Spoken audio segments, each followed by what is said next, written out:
작지만 강한 나라, 아시아의 강소국 한국. 흔히 우리를 표현할 때 하는 말입니다. 그러나 우리는 세계적 관점에서 결코 소국이 아닙니다. 물론 국토 크기만을 기준으로 대국과 소국을 나눈다면 소국에 좀 더 가까울지 모르겠습니다.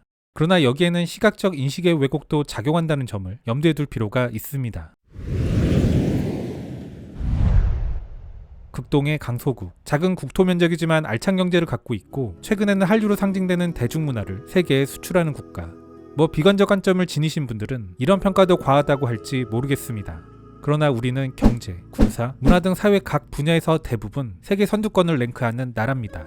경제 규모는 세계 10위, 군사력은 6위, 평가기관에 따라 편차가 심한 소프트파워 순위로는 가장 높게는 2위, 가장 낮게는 19위. 이러한 여러 요소들을 모두 고려해 평가한 미국의 US 뉴스 월드 리포트는 우리를 세계에서 가장 강력한 국가 8위로 평가했습니다. 이 매체는 미국의 3대 시사 잡지 중 하나.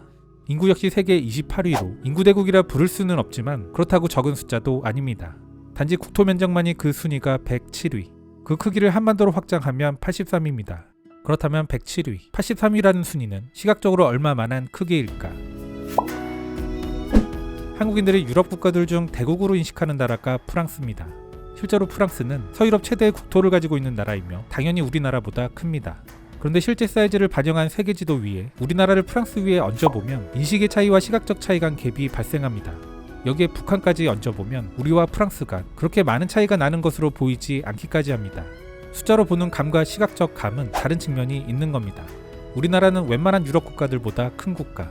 이러한 시각적 왜곡이 일어나는 이유 첫 번째는 한반도가 러시아, 중국과 같은 대국 옆에 있기 때문입니다. 그리고 두 번째는 우리가 교육받아온 세계지도 자체에서 일어나는 왜곡입니다. 세계지도는 굴을 평면에 펼쳐놓은 것으로 사각형의 모양이 나올 수 없습니다. 면적을 기준으로 정확하게 평면화시키려면 남극과 북극으로 갈수록 잘려진 모습이 되어야 하는 것. 그런데 이는 큰 문제를 발생시키게 됩니다. 바로 정확한 항해가 불가능하게 만든다는 것. 따라서 면적을 왜곡시키되 항해의 중요한 요소인 각도를 정확하게 표현한 지도, 이것이 탄생하게 된 겁니다. 이를 흔히 메르카토르 도법을 적용한 지도라 부릅니다. 이 지도에서 적도 부근은 정확하게 나오지만 지구의 양 끝으로 갈수록 면적이 과다 계산되는 문제점이 있는 겁니다. 결과적으로 이러한 지도에 익숙한 사람들은 적도 인근 국가들은 실제보다 작게, 그리고 남극과 북극에 가까운 국가들은 실제보다 크게 인식하게 됩니다. 세계 최대 면적을 갖고 있는 러시아. 큰 나라이고 세계 1등이지만 시각적 왜곡으로 인한 우리의 인식은 실제 크기보다 과다 계산되어 있습니다. 러시아를 적도 부근에 옮겨 놓으면 여전히 크긴 크지만 우리의 인식처럼 거대하진 않습니다. 한국인들이 동남아시아를 생각할 때 흔히 갖는 고정관념 하나, 고만고만한 작은 나라들이 모여 있다는 것. 이러한 인식에는 아세안에 대한 한국인들의 무관심도 영향을 줬겠지만 적어도 작다라는 인식은 지도의 영향도 있습니다. 최근 한국인들의 관심이 높아진 미얀마. 유럽에 갖다 놓으면 최대 국토 면적을 가진 대국이 됩니다. 국토 면적의 측면에서 우리나라를 대국이라 한다는 것은 거짓말일 겁니다.